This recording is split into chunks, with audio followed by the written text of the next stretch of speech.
Alors bien sûr, quand il y a une mutation rapide d'un événement technologique, quand il y a des choses qui changent en masse, il y a des défis.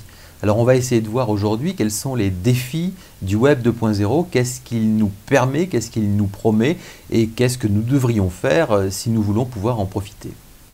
Le premier défi, et il n'est pas des moindres, c'est décider de partager. On a tellement eu l'habitude de ne pas partager. On nous a tellement appris à cacher notre copie depuis l'école primaire, même aussi depuis l'entreprise dans laquelle on est, dans laquelle souvent on sait qu'on ne veut pas aider l'autre éventuellement dans sa carrière en cachant sa propre copie. Donc là, le Web 2, le fondement du Web 2, c'est de décider de partager. Parce qu'une fois qu'on partage, on va finalement recevoir beaucoup plus que ce que l'on donne. Et donc à ce moment-là, on va s'enrichir beaucoup plus que ce que l'on va enrichir les autres, mais c'est ce flux permanent d'échange d'informations qui va faire qu'on va avoir un potentiel supérieur. Et à ce moment-là, bien sûr, les meilleurs gagneront, mais ce n'est pas parce qu'ils ont obtenu des autres de l'information ou parce qu'ils ont donné de l'information, c'est parce qu'ils ont pu profiter justement de cette grande stimulation qui est liée à l'augmentation des échanges entre les personnes.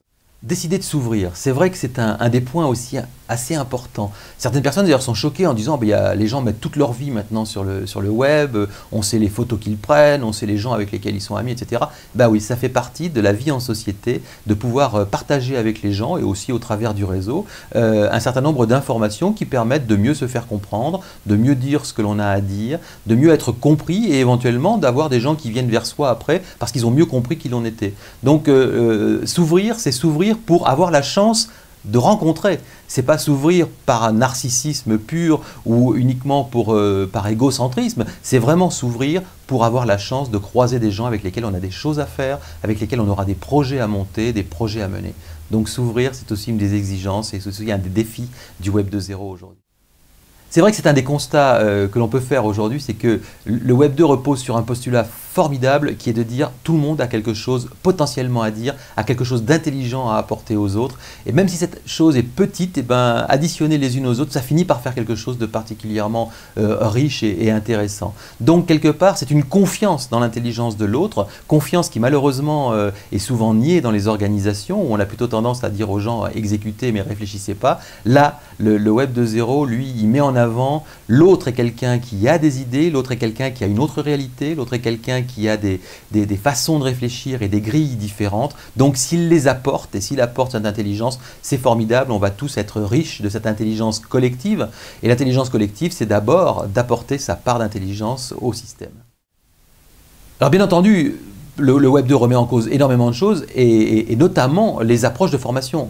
Avec le Web 2, on va se former tous les jours, à tous les moments. Alors, soit parce qu'on l'a décidé, parce qu'il y a énormément de micro-contenus qui sont à notre disposition, soit parce que l'organisation dans laquelle on est a eu l'intelligence de le prévoir et donc va nous déverser au quotidien des choses intéressantes, soit parce que les hasards de nos réseaux, de nos amis sur le net vont faire qu'ils vont nous dire des choses qu'on n'a pas prévues, cette fameuse sérendipité, et que l'on va pouvoir justement avancer et évoluer grâce à ça. Donc c'est vraiment ces micro-apprentissages qui sont la grande promesse d'évolution permanente et quotidienne de notre compréhension et de nos connaissances. Alors il y a une chose qui est assez nouvelle dans l'informatique, dans laquelle on peut dire que la relation sadomaso a prévalu, puisque sado c'est celui qui faisait les logiciels et maso c'est celui qui les utilisait.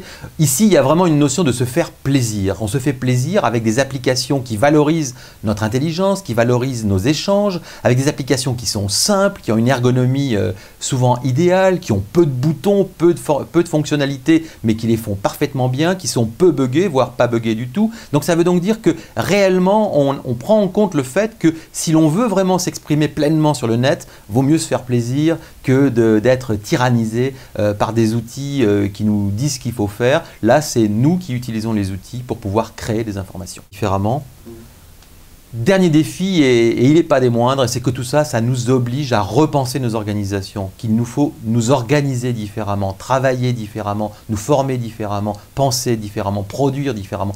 Tout ça, c'est vraiment l'enjeu qui est devant nous et c'est ce que nous essaierons de voir dans les prochains clips où nous essaierons de voir comment en quelques mois, on est capable de faire changer la vie d'une équipe ou la vie d'une organisation autour de soi. Voilà, à très bientôt.